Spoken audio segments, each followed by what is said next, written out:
Whenever you sit down to a scrumptious meal, it doesn't take long for someone to ask, "Where's the bread?" Whether it be cornbread, biscuits, bagels, or just a plain slice, there's bread to suit every discriminating taste. Bread is such a popular item that the average American consumes a whopping 53 pounds of bread each year. No wonder Dr. Davis wrote the best-selling book, Wheat Belly. The early breads were unleavened before the advent of yeast.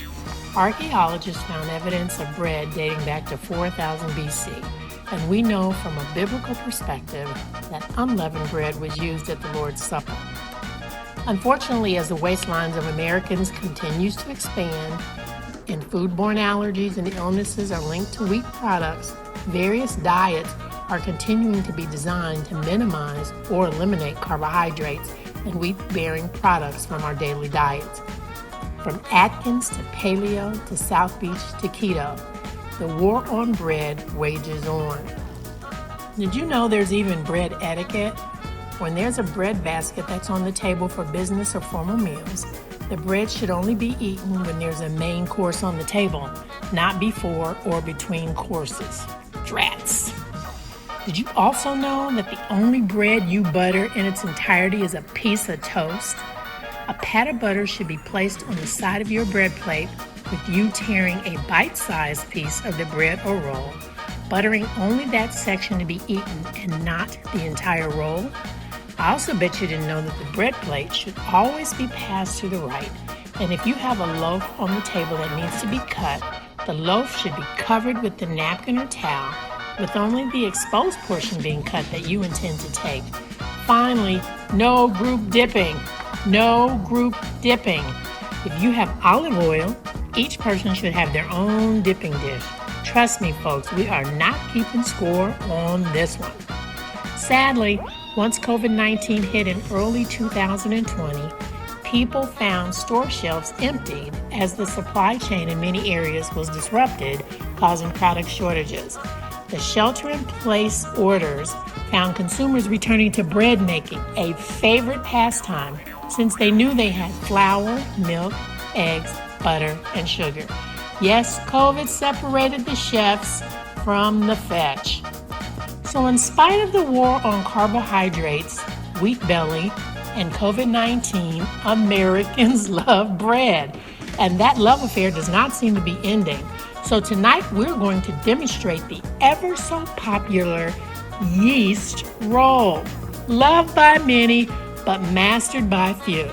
Sit back and relax and take great notes. This show promises to give hope to all of our bread bakers who gave up long ago on the art of making yeast rolls.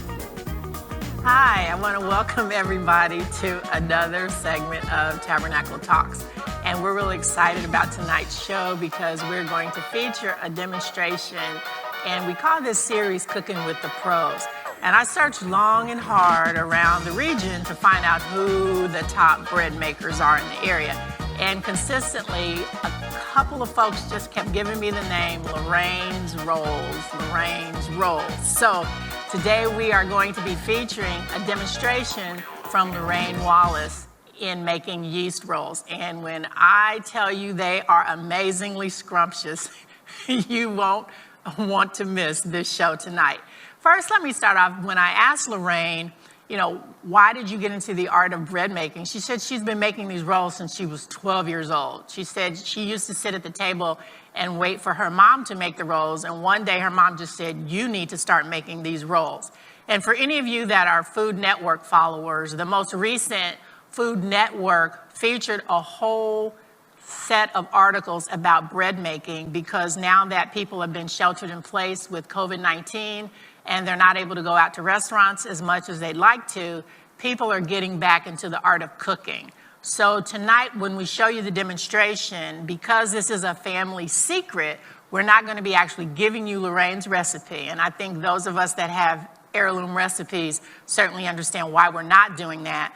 But I would strongly suggest that if you have a yeast roll recipe, that you just kind of pull that out and make notes in your margin, because we are going to be showing you the actual demonstration, because the art of bread making is about patience. It's about knowing the steps of how to add your ingredients, and there's certain steps that are absolutely essential for your bread to rise and for you to have just a beautifully brown crust on those finished rolls.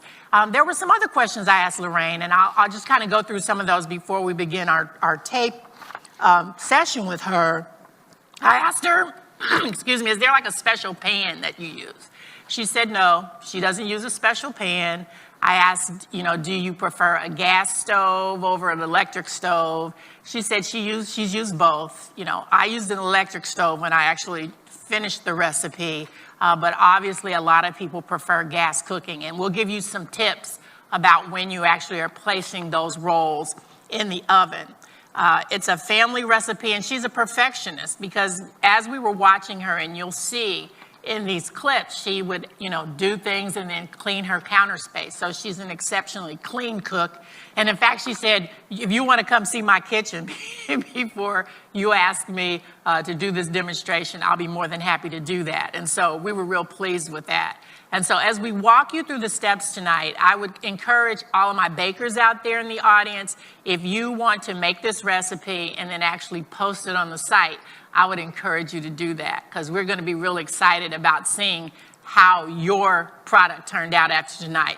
So let's go to our first clip. And we're going to talk about the ingredients. So there's Lorraine. Hi, Lorraine. And we're actually going to show you a shot of the ingredients that she has. You're going to see 2 eggs on the table. She actually prefers gold medal flour. She prefers domino sugar. She prefers a rapid rise yeast. So when you're looking at those ingredients, she's very specific about using domino sugar. She said that she's tried other sugars, but all sugars are not the same. So you'll see the ingredients. So if you have your recipe in front of you, make sure that you see you have milk, you have sugar, you have flour, you have butter, and you have yeast. It's a very, very simple recipe. Now we're going to go to step 2 to show you how she's actually going to combine those ingredients.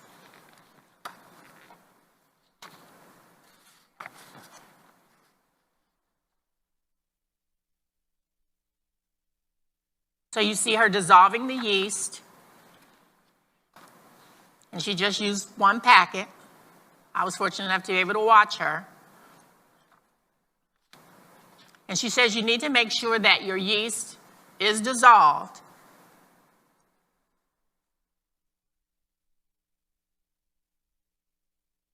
And that's an extremely important step.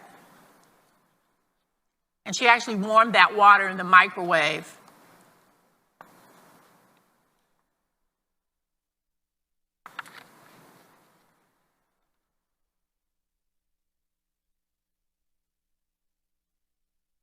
And then you see her adding her eggs.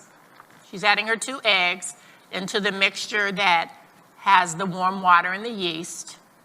And we're stirring the eggs.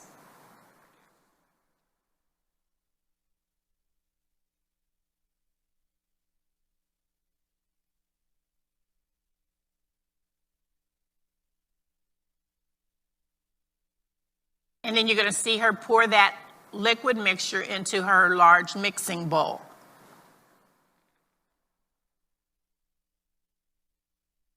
And you know what was fascinating? You're going to see Lorraine add the milk, and I was fascinated because I'm like, where are your mixing bowls? Where are your spoons? She said she's used this same mixing device forever, her cup, and she knows exactly what to put in there. So you see her milk. And she said she stirred the milk just to make sure she got all the additional yeast, if there was anything around the side of the mixing cup, that she stirs her milk so she can get the rest of the yeast. And then she pours that into the liquid that's already inside the bowl. And then she stirred and said, I know the consistency just from the feel of it. So she adds just a little more milk.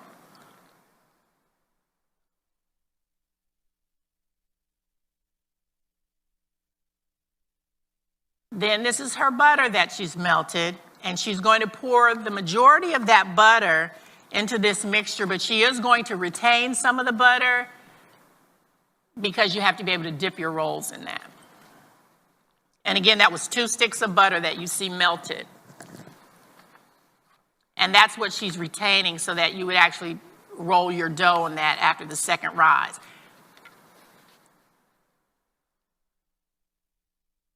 Now I can tell you this recipe was pretty sweet because she's now going to add her sugar to this mixture.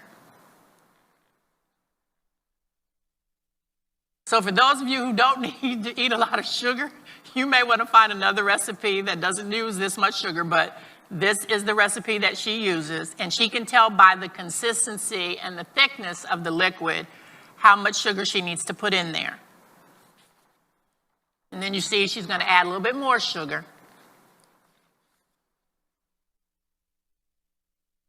And again, she emphasizes domino sugar. So now she's going to mix the liquid together.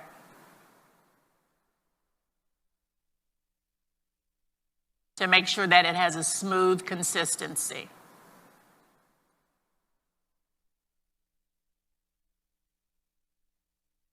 And I would say she was probably able to do this in about 4 to 5 minutes. It was really, really quick.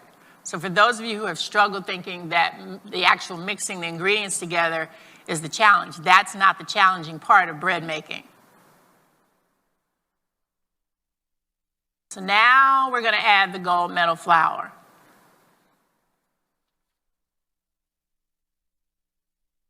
And again, she does all of this by memory because she's been making these rolls since she was 12.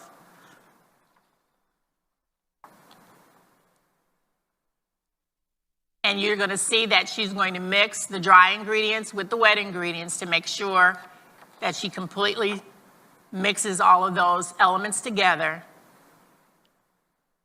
And she's just taking a smooth, sweeping motion to get the bread together. Now what you're going to see in the next clip is when you actually see the dough prep. So she's going to continue to mix, and you're going to actually see the dough. So if we could roll that clip.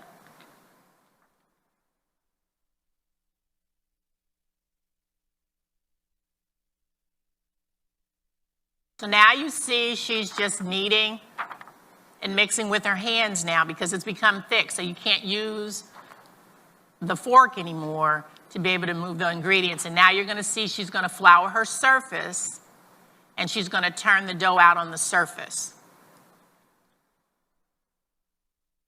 So hopefully all of you in my audience are still following that she's taking everything out of the bowl and putting it onto the surface so that she can mix it together. And actually I like the technique. If you notice that she's folding it over itself, placing it into the flour.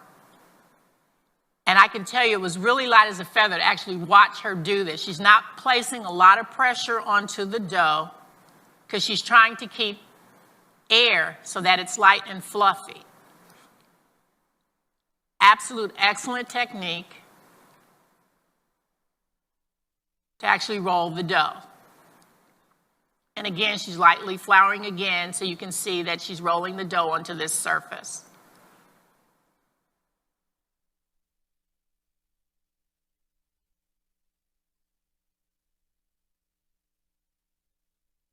And I think she did this about 3 times. And again, you'll see there's a light pressure. She's not squeezing it or squishing it all the way onto the surface. She's just being very light-handed in how she's manipulating the dough. So again, technique is extremely important.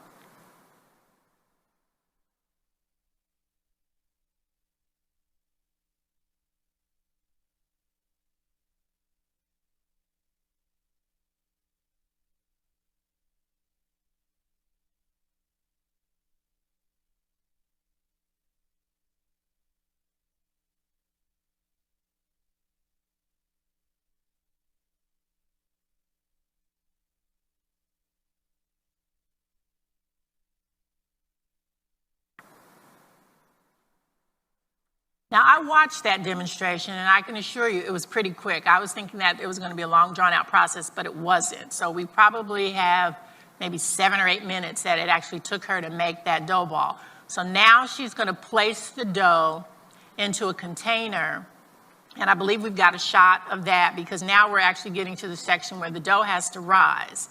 And in speaking with Lorraine, she says this is the part of the process where cooks get really anxious and they don't want to wait. They want to take shortcuts and do things that interrupt the rising process. So she placed the dough in a container, and we waited 4.5 hours for the dough to rise. And the trick that she gave for the rising, she said you can turn your microwave on. Don't have the bread in there. Don't have the dough in there. Turn your microwave on, let it warm up, then turn the microwave off, and then you're going to place the bowl with the dough inside your microwave. You're going to cover it.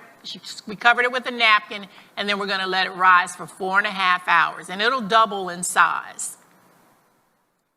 After that, we go to the next thing. We're going to show you the actual dough after it's risen.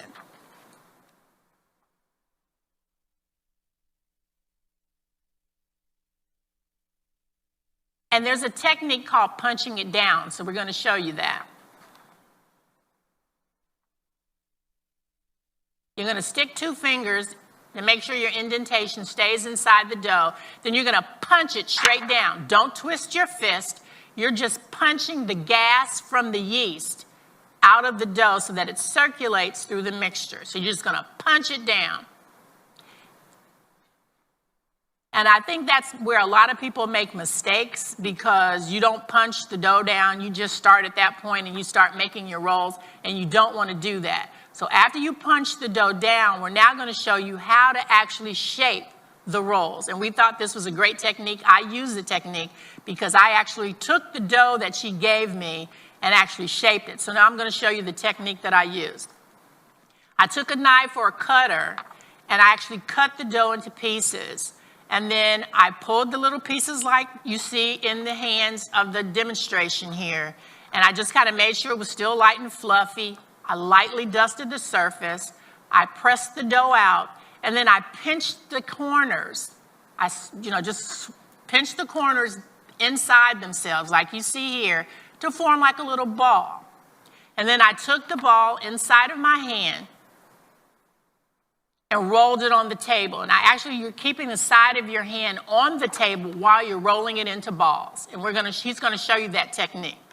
So you're going to see that the side of his hand never leaves the table. That stays on the table. So whether you're right-handed or left-handed, put your side of your hand on the table and just roll those little sections into balls. And they roll perfectly. And there's really light pressure that you're placing there. You're just keeping your hand on the actual table and you're rolling your dough balls. And now I'm going to show you the dough balls because it was pretty fascinating. And I just used a standard pan. It wasn't so you'll see there are the dough balls that have been rolled using that technique.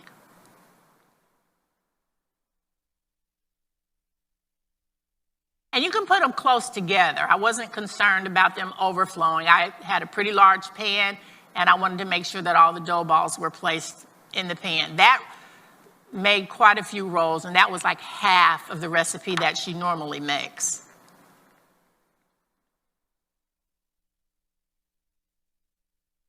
Hopefully I haven't lost anybody. You guys aren't afraid out there, okay? So once you get the dough balls, there's a second rise that has to happen with your rolls. So now that those dough balls are in your pan, you have to sit them out for another hour. So I covered those rolls with a wet cloth, and I waited about an hour and 10 minutes, and they will double in size again. And then by that time, probably about 45 minutes in, I had turned my oven to 375.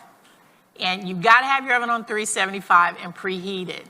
And then the secret that Lorraine gives on cooking those rolls is when you place them in your oven, you place them in your oven for 15 minutes. Then you're going to turn the pan. She says you're not going to cook them longer than 25 minutes. And she said, and this is a big mistake that people make with rolls. So the first 15 minutes you cook, then you're going to go back to your oven and turn the pan. and then you're going to cook another 10 minutes. And they're not going to be brown on the top. They're going to be brown around the side. So then you're going to broil them. You're going to turn the broiler on to brown them. So that means you have to really pay attention to make sure you don't burn them. And we're going to show you what the finished product looks like after they've been in the oven about 25 minutes. And I think we've got a clip of the finished product. So there you see the finished product of those yeast rolls. And when I tell you they were absolutely perfect and soft and bouncy and round, they were everything and then some. And I'm going to tell you, I have tried to make yeast rolls. I have cheated. I have used a bread maker. I have not punched the dough down. I have not had good luck with yeast because I wasn't patient and waiting for things to rise. When I followed Lorraine's steps, those rolls were perfect. And we're going to show you we've pulled the rolls apart so you can see in the next photo as I'm sitting there having my coffee. Perfect yeast rolls.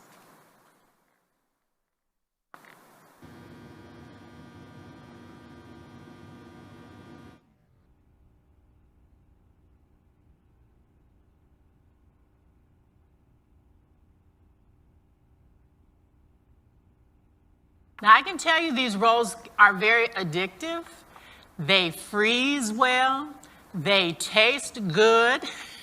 This is something you can quickly make up for Thanksgiving, but I would strongly suggest that you leave a lot of time so that you're not rushed or feel that you have to take a shortcut, because you really do need to let them rise 4.5 hours for the first rise. You have to punch that dough down, and then you have to let it rise the second time for about 1 hour and 15 minutes. And if you do that, I can assure you, you are going to have perfect rolls. Perfect rolls. And I mean delicious, excellent rolls.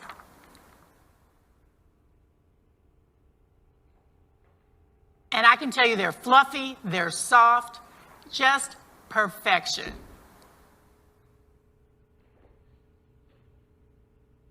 Now, my little secret is I didn't just eat 2 of them, so I will confess, and I don't know that anybody just eats 2, but I thought for sake of the order, I would tell you that I just ate 2. Nobody just eats 2 rolls. So I'm going to challenge everybody, pull out your favorite roll recipe and go back and look at the techniques, because it is about technique to have perfect rolls. And if you follow these techniques, I can assure you, you're going to have perfect rolls.